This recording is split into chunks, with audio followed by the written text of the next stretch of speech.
அம்மாவுடைய ஜனாசாவை தூக்குற டைம்ல, உங்க வாப்பாவுடைய மையத்தை தூக்குற டைம்ல இப்பையில இருந்து பாடமாக்க நிறைய கேட்கணும்.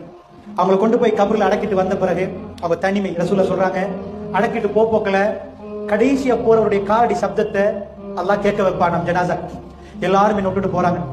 ஒரு காட்டுல நீங்க தனியா இருந்தா எப்படி, அது மாதிரி ஒரு குழியில உங்க உமாவை தனியா இருக்காது போயிருக்கும். வளமையா உங்க உமா உங்களுக்கு நிறைய துவா கேட்டிருப்பாங்க. ஜனாசா முன்னாடி வச்ச பிறகு நீங்க உமாக்கு துவா கேட்கிற நாள், ஆம்பளை பிள்ளை உங்க உமாவுக்கு தொழுவிக்கிற ஒரு நாள் வரும். எனக்கு நிறைய நான் இந்த சபையில அடிச்சு சொல்லுவேன், ஒரு ஆளுக்கு கூட இங்க துவா தெரியுமான்னு ஒரு கொஸ்டின் மார்க் நான் கேட்பேன். எனக்கு எவ்வளவு ஆச்சரியமா இருக்கு தெரியுமா, ஒரு வாப்பா எவ்வளவு கஷ்டப்பட்டிருப்பாரு உங்களை வளர்க்கறதுக்கு. நீங்க நினைக்காது உங்க வாப்பா உங்களோட இறக்கம் இல்லைன்னு. நைட்டுக்கு வந்து உமாவோட ரகசியமா கேட்பாரு, மகள் என்ன சாப்பிட்டா, மகன் என்ன சாப்பிட்டா, அவங்களுக்கு என்ன வேணும். உமாவோட இறக்கம். உமாவுடைய ஜனாசா முன்னாடி வச்சுட்டு மகன் கேட்கிறாரு. அண்மையில் ஒரு ஜனாசா போன நேரம் பாப்பா லோயர், மகன் நல்ல அவர் ஒரு லோயர் ஆயிட்டார். ஆனா ஜனாசா தொழுவிக்க தெரியாது, என்ன ஓதணும் தெரியாது. ஜனாசால உமாவுக்கு வாப்பாவுக்கு ஓதுற துவா வரும். அல்லாஹ் அக்பர் தக்பீரை கட்டினா முதல்ல சூரத்துல் ஃபாத்திஹா, இரண்டாவது அருமை ரசூலுல்லாஹ் மீது ஒரு ஸலவாத், மூணாவது ஒரு துவா இருக்கு, அல்லாஹும்ம அக்ஃபிர் லஹு வர்ஹம்ஹு. கற்பனை பண்ணி பாருங்க உங்க உமாக்கு நீங்க கேக்குறது எப்படி இருக்கு மேடம். அல்லாஹும்ம அக்ஃபிர் லஹு வர்ஹம்ஹு வஆஃபிஹி வஅஃபு அன்ஹு வஅக்ரிம் நுஸுலஹு வவஸி முத்கலஹு.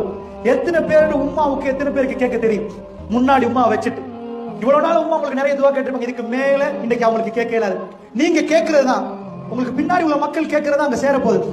என்ன கேட்கறது தெரியுமா அல்லாஹ்ட்ட, ஜனாசா தொழு அல்லாஹும்ம அக்ஃபிர் லஹு யா அல்லாஹ், அவங்க பாவத்தை மன்னிச்சு, வர்ஹம்ஹு வர்ஹம்ஹு, உன்னுடைய இரக்கத்தை உங்க மேல காட்டியா அல்லாஹ், உன் அருளை காட்டு, வர்ஹம்ஹு வஆஃபிஹி வஅஃபு அன்ஹு, அவங்க பிழைகளை எல்லாம் மன்னிச்சிரியா அல்லாஹ், வஅக்ரிம் நுஸுலஹு, அவர்கள் நுழைகிற இடத்தை சங்கையாக்கி விடியா அல்லாஹ், வவஸ்ஸி முத்கலஹு, அவர்கள் நுழைகிற இடத்தை விசாலமாக்கி விடியா அல்லாஹ், வக்ஸில்ஹு பில் மாஇ, எங்க உம்மா யா அல்லாஹ், எங்க வாப்பா அவரை தண்ணீரால் கழுவியா அல்லாஹ், வக்ஸில்ஹு பில் மாஇ வத்தல்ஜி வல் பரதி. உம்மா முன்னாடி வச்சு நீங்க கேட்கிற துவா, யா அல்லாஹ் தண்ணீராலையும் குளிராலையும் பனிக்கட்டியாலையும் கழுவு. அர்த்தம் என்ன, ஒரு பிள்ளைக்கு மேல அழுக்கப்பட்டிருந்தா கழுவினா துப்புரவாயிருவாங்க. நாங்க இன்னைக்கு என்ன கேட்கறது தெரியுமா, யா அல்லாஹ் எங்க வாப்பா வளமையா கேட்பாரு, யா அல்லாஹ் துவா கேட்பாரு.